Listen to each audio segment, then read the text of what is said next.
Okay, so now we're getting down to it. So last few weeks we've talked about how Jesus has finally now entered into Jerusalem. He entered triumphantly as the returning king.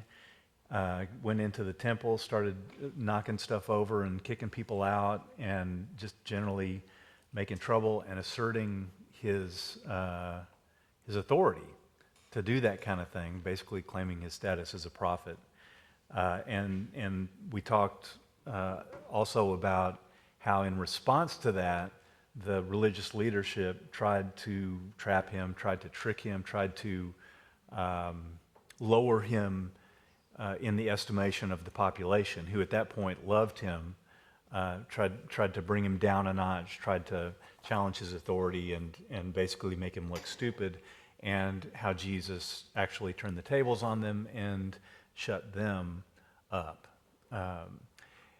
We also last week talked a lot about how Jesus was preparing them. He began preparing them even more than he already had on the road to Jerusalem for for when he was going to be gone, for the trials that they would endure. He talked, he was sort of invited to talk about the endings, right? The end of Jerusalem as they knew it, which was also the pattern that he used to describe the end of time, when all of God's people, all over the world, will be judged based on the judgment that would come upon Jerusalem in AD 70 when the Romans destroyed it, which was similar to the judgment that the Judeans had suffered at the hands of the Babylonians, the Israelites at the hands of the Assyrians, because of their failure to be faithful to God.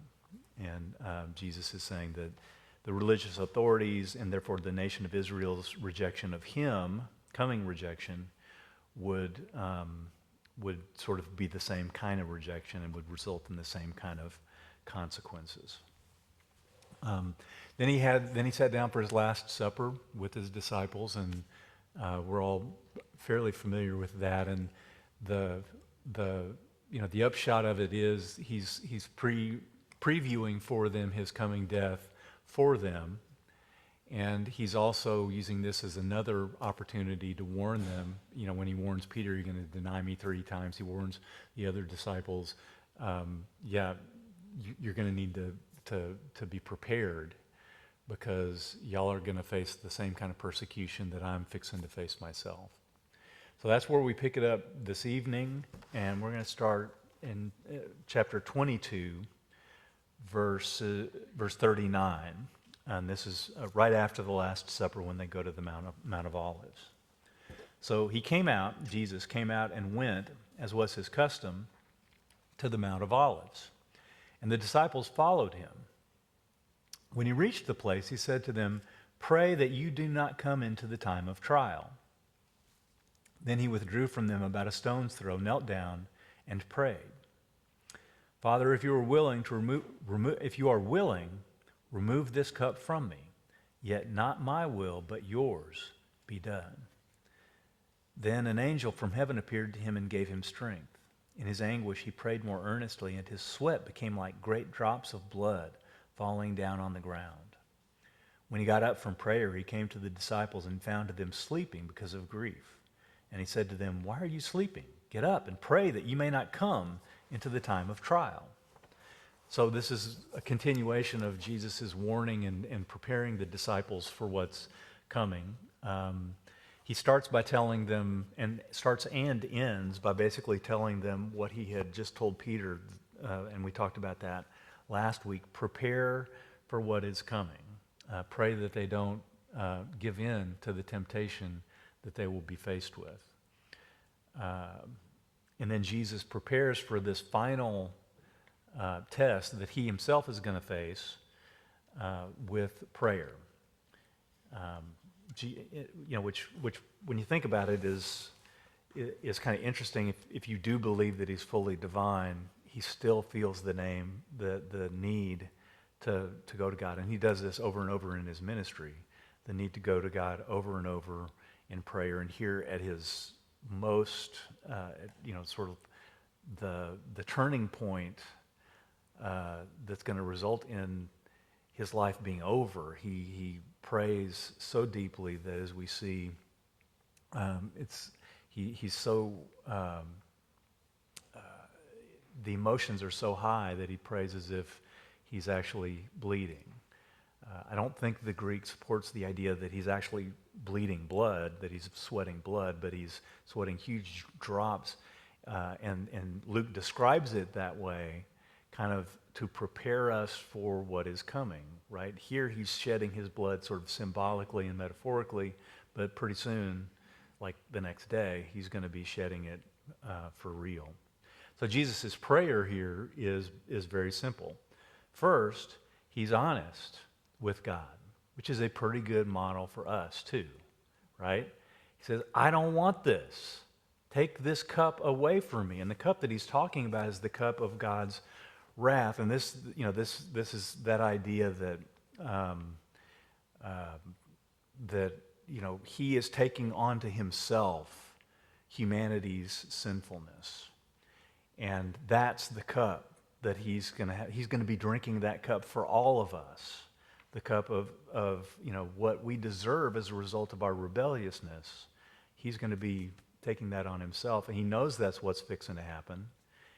And he says, I don't want to do that, which as a human being, to me, makes perfect sense. I don't want to do that. But then he doesn't stop there. I mean, that's where a lot of us would stop. God, this doesn't make sense. I don't want to do this.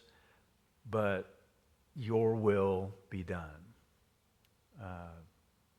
Which we've already heard once in this gospel, right? When he's teaching his disciples how to pray. Your will be done on earth as it is in heaven. So he finishes his prayer with, here's what I want, but God, it's all yours. You're in charge, and let your will be done. He surrenders himself entirely to God's will and God's plan for him. Now, of course, he doesn't get what he wants, but he gets what he needs. God sends him an angel who comforts him. And then again, he's in his distress. He's sweating not bullets, but blood. And then, after he's done praying, he goes and finds the disciples and again warns them. Now, at this point, they're sleeping from grief. They're so emotional. So even though it's sort of been slow to dawn on them, I think it's now beginning to dawn on them what Jesus is telling them. They're grieving for what is about to happen to Jesus. And so Jesus tells them, really sort of, don't grieve so much for me, but worry about yourselves, because you're fixing to face some really tough stuff. And just pray that you can get through that.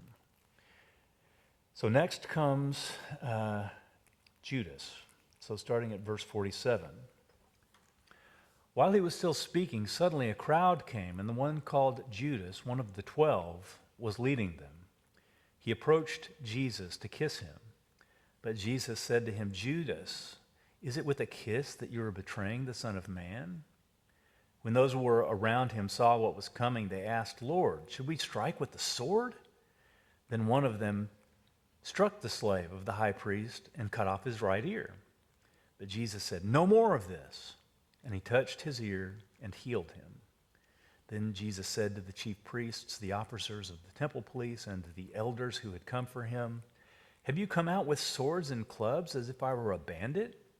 When I was with you day after day in the temple, you did not lay hands on me, but this is your hour and the power of darkness. All right, so Jesus, or Judas, in sort of like a supreme example of hypocrisy, comes up to Jesus to turn him over to the bad guys by kissing him, by offering him the kiss of friendship. He is denying that friendship. The disciples at this point, they want to use force. Remember, Jesus last week we talked about how he told them, you're going to need to prepare yourselves. And he was speaking kind of spiritually. And they say, well, we got 2 swords. And he basically says to them, just stop. Well, he sort of says the same thing here. They say, we got swords. We're going to use them now. And they actually, one of them, in one of the other Gospels, it's Peter, cuts the slave's ear off. And Jesus, again, says, look, cut it out. Stop. Enough of that. That's not what this is about. And in fact, demonstrates to them what it is about by healing the slave. The one who had come to get him, the one who had come to assist with his capture, he heals him. Remember a while back Jesus said to love your enemies. When he's showing them, I'm loving my enemy here. This is how we fight back instead of with swords. Slave also is an example of how God's love is available to anyone, even those who may have defied Jesus or gone against Jesus or rejected Jesus. That doesn't mean that God rejects them. Jesus is available to them just the same. And then finally in that passage, he notes the leaders' hypocrisy and how they are allowing themselves to be used as tools of evil. He says, this is your hour and of the power of darkness. In other words, they are representatives here of the power of darkness, seeking to do them in. So now we have a series of trials, although first we start out with Peter's denial. So this is verses 54 through 62. So then they seized him and led him away, bringing him into the high priest's house. But Peter was following at a distance.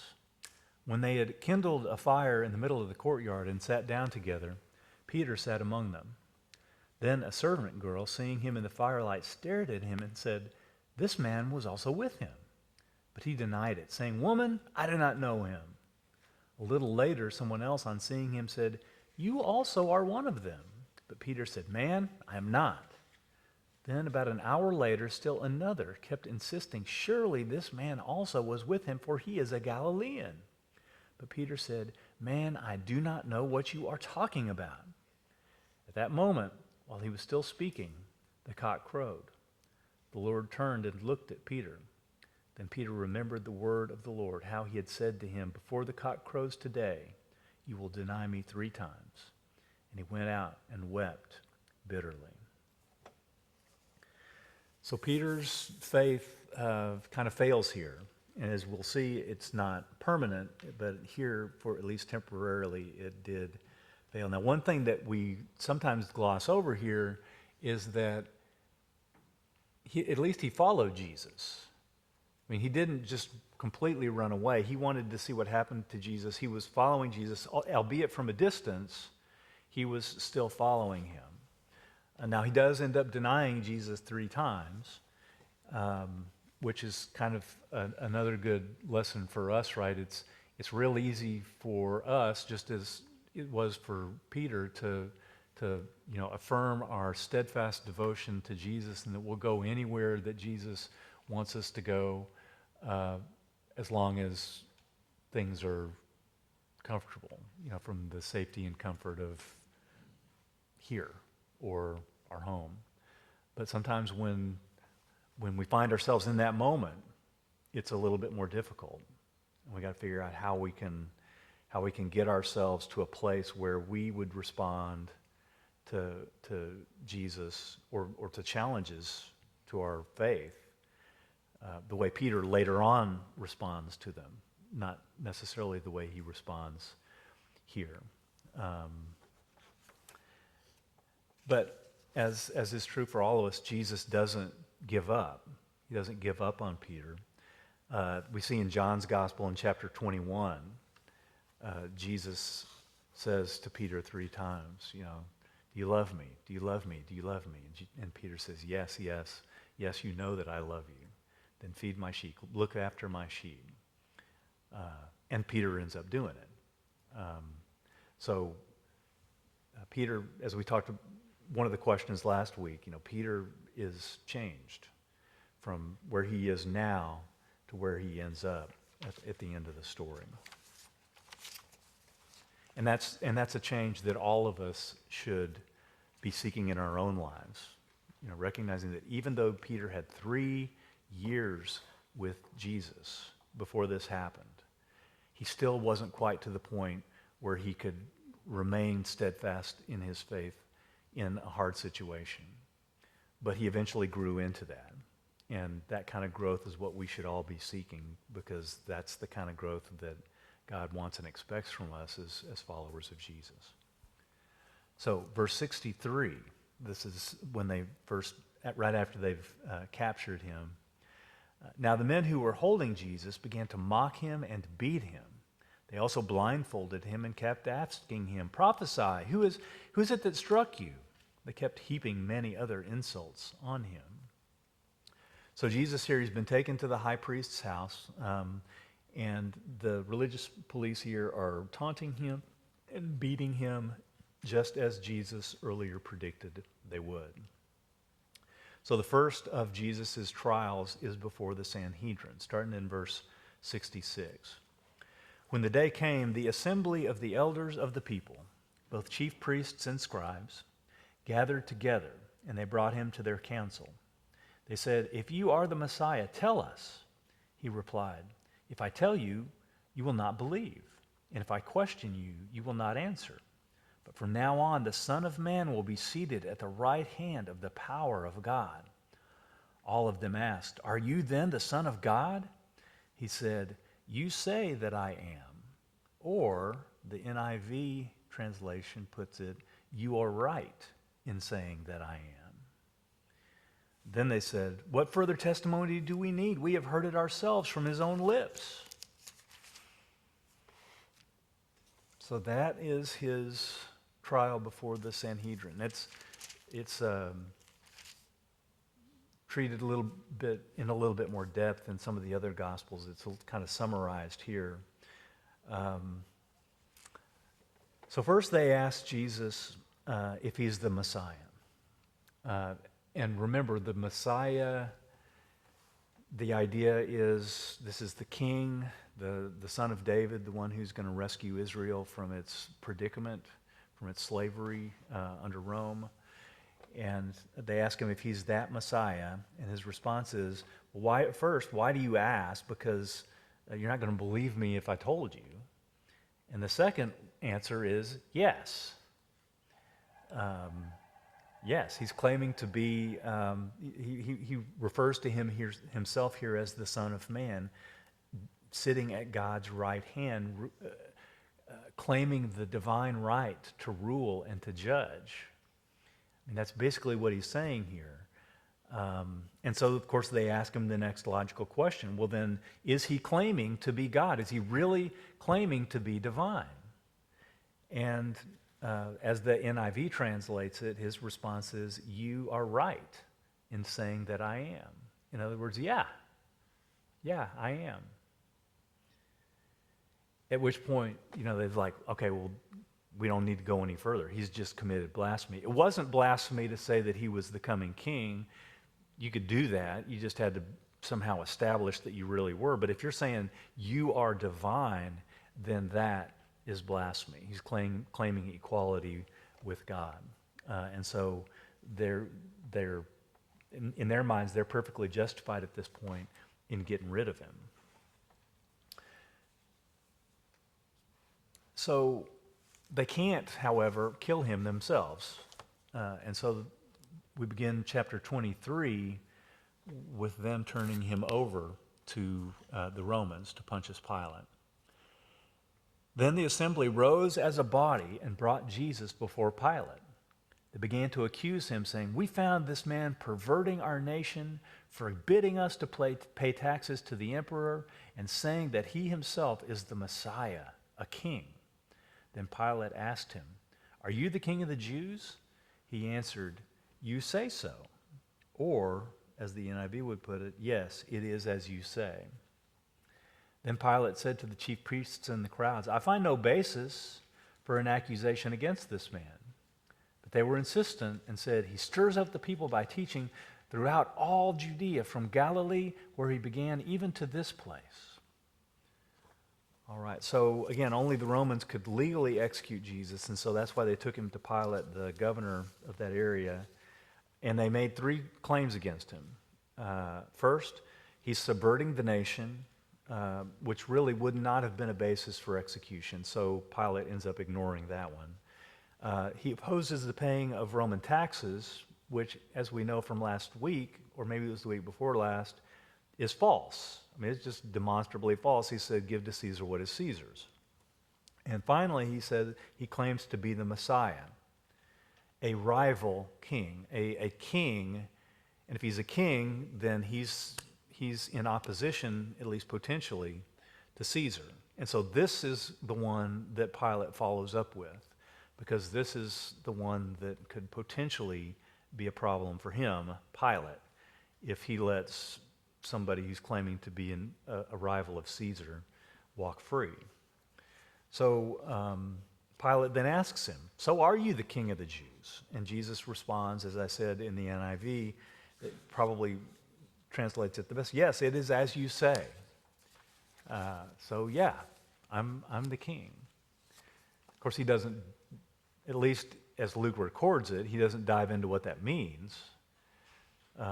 But it may be that Pilate got a little bit of a sense of what it means, because he turns around to the people and he says he wants to release him. I find no basis for doing anything against this guy. So either he doesn't believe Jesus when he says he's a king, or he somehow gets a sense from what Jesus said or how he said it that his idea of being a king is a little bit different than Pilate's idea. And so what Luke is doing here, he does it several times in this series of passages. He keeps emphasizing over and over and over again that Jesus is innocent. Pilate says it here. Basically, he's innocent. And so he says there's no basis for the charges. Now, what's really amazing here is that Pilate would even care, right? Because if you've studied Pilate at all, you know that he was not a nice guy. He was brutal.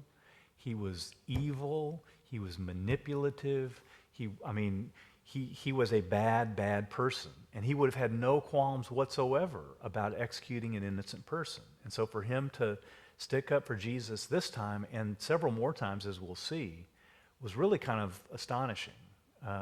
It really doesn't make much sense, but that is what he does. He says, I don't see any basis for doing. Now maybe what he's concerned about here is he doesn't want to be manipulated by the religious leaders. He doesn't want them to have any kind of hold over him. He doesn't want to acknowledge that they have any power over him. And he doesn't want to somehow find himself in debt to them. If you've ever been in a position of leadership, sometimes somebody will come to you and say, such and such, or if you've had kids, if you got more than one kid. So one of them comes to you and says, well, such and such said this. You're going to say, okay, wait a second. I got to figure out what's really going on here, because I'm not necessarily going to. So then you go, and then you try and figure it out, right? And so he's probably thinking to himself, what's really going on here? And he doesn't want to get himself in the middle of something that he doesn't understand. That could be what's going on in his head too. But it is just kind of weird that he didn't, that he was so concerned about Jesus about Jesus' innocence. But then they say, but then Pilate figures out that Jesus is a Galilean. Okay, so this is starting in verse 6. When Pilate heard this, he sent him to Herod. When Pilate heard this, he asked whether the man was a Galilean. And when he learned that he was under Herod's jurisdiction, he sent him off to Herod, who was himself in Jerusalem at that time. When Herod saw Jesus, he was very glad, for he had been wanting to see him for a long time, because he had heard about him and was hoping to see him perform some sign. He questioned him at some length, but Jesus gave him no answer. The chief priests and the scribes stood by vehemently accusing him.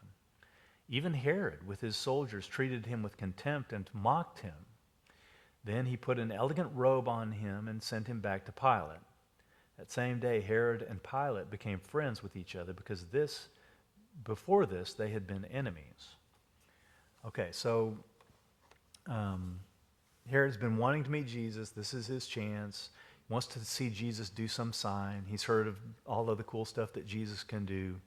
Jesus refuses, just flat out, doesn't even speak, doesn't engage at all, which Herod doesn't appreciate, so he and his people mock him. But apparently, they find him innocent. They don't find any basis for accusing him because they send him back to Pilate. So now he's been found innocent twice, once by Pilate, once by Herod.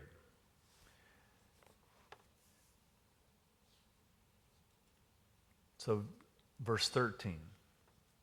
Pilate then called together his chief priests, the leaders, and the people, and said to them, "You brought me this man as one who was perverting the people, and here I have examined him in your presence and have not found this man guilty of any of your charges against him.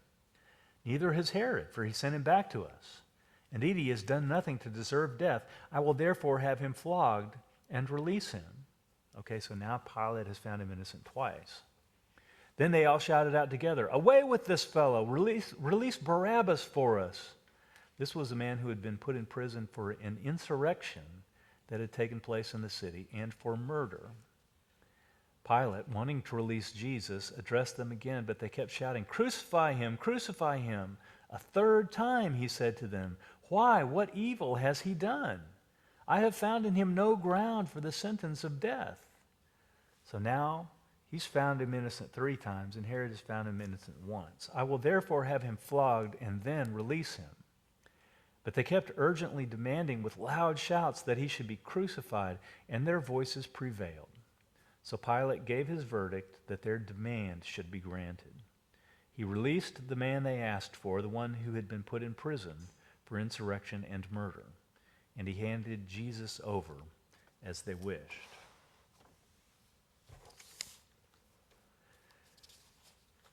So Jesus has faced his examination in front of Pilate, in front of the Sanhedrin.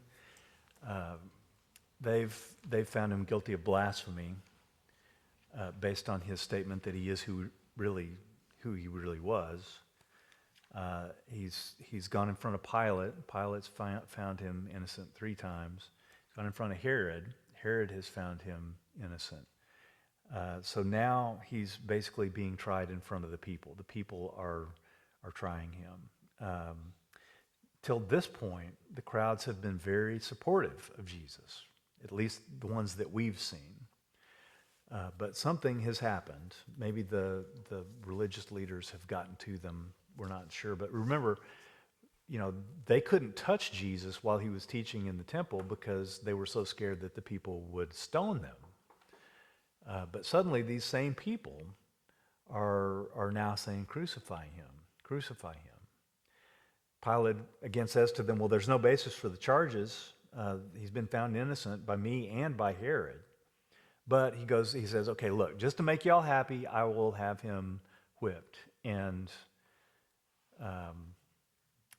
it's not clear which of the different levels of flogging that he was talking about, but if he was talking about like the really serious one, it was really serious, right? I mean, it's like you would tie pieces of metal or glass to the end of a cat of 9 tails or something like that, and just till you're passed out and really close to death. It would have been really, really bad.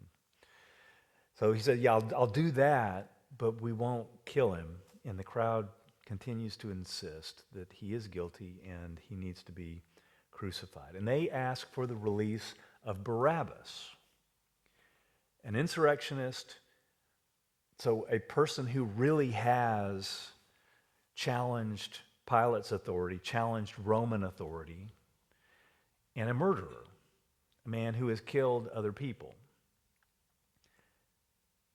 So what the people are asking for is that Jesus die in place of a clearly guilty man. Does that sound at all familiar? This is foreshadowing of what this whole thing is about. Barabbas is being released. Barabbas is he's being in a sense redeemed, even though he clearly is guilty, through Jesus' death, just like all of us are through his death. So Pilate, again, it's just amazing, for the third time tries to release Jesus, but they're not having anything of it. And so Pilate releases Barabbas and turns Jesus over to be crucified. And that is where we end the story for today. We'll pick it up with the actual crucifixion and then the resurrection next week. And that'll be our final week. So I've got the questions on the last page there. Y'all, we got a little bit of time. I hear there's a baseball game that starts at some point.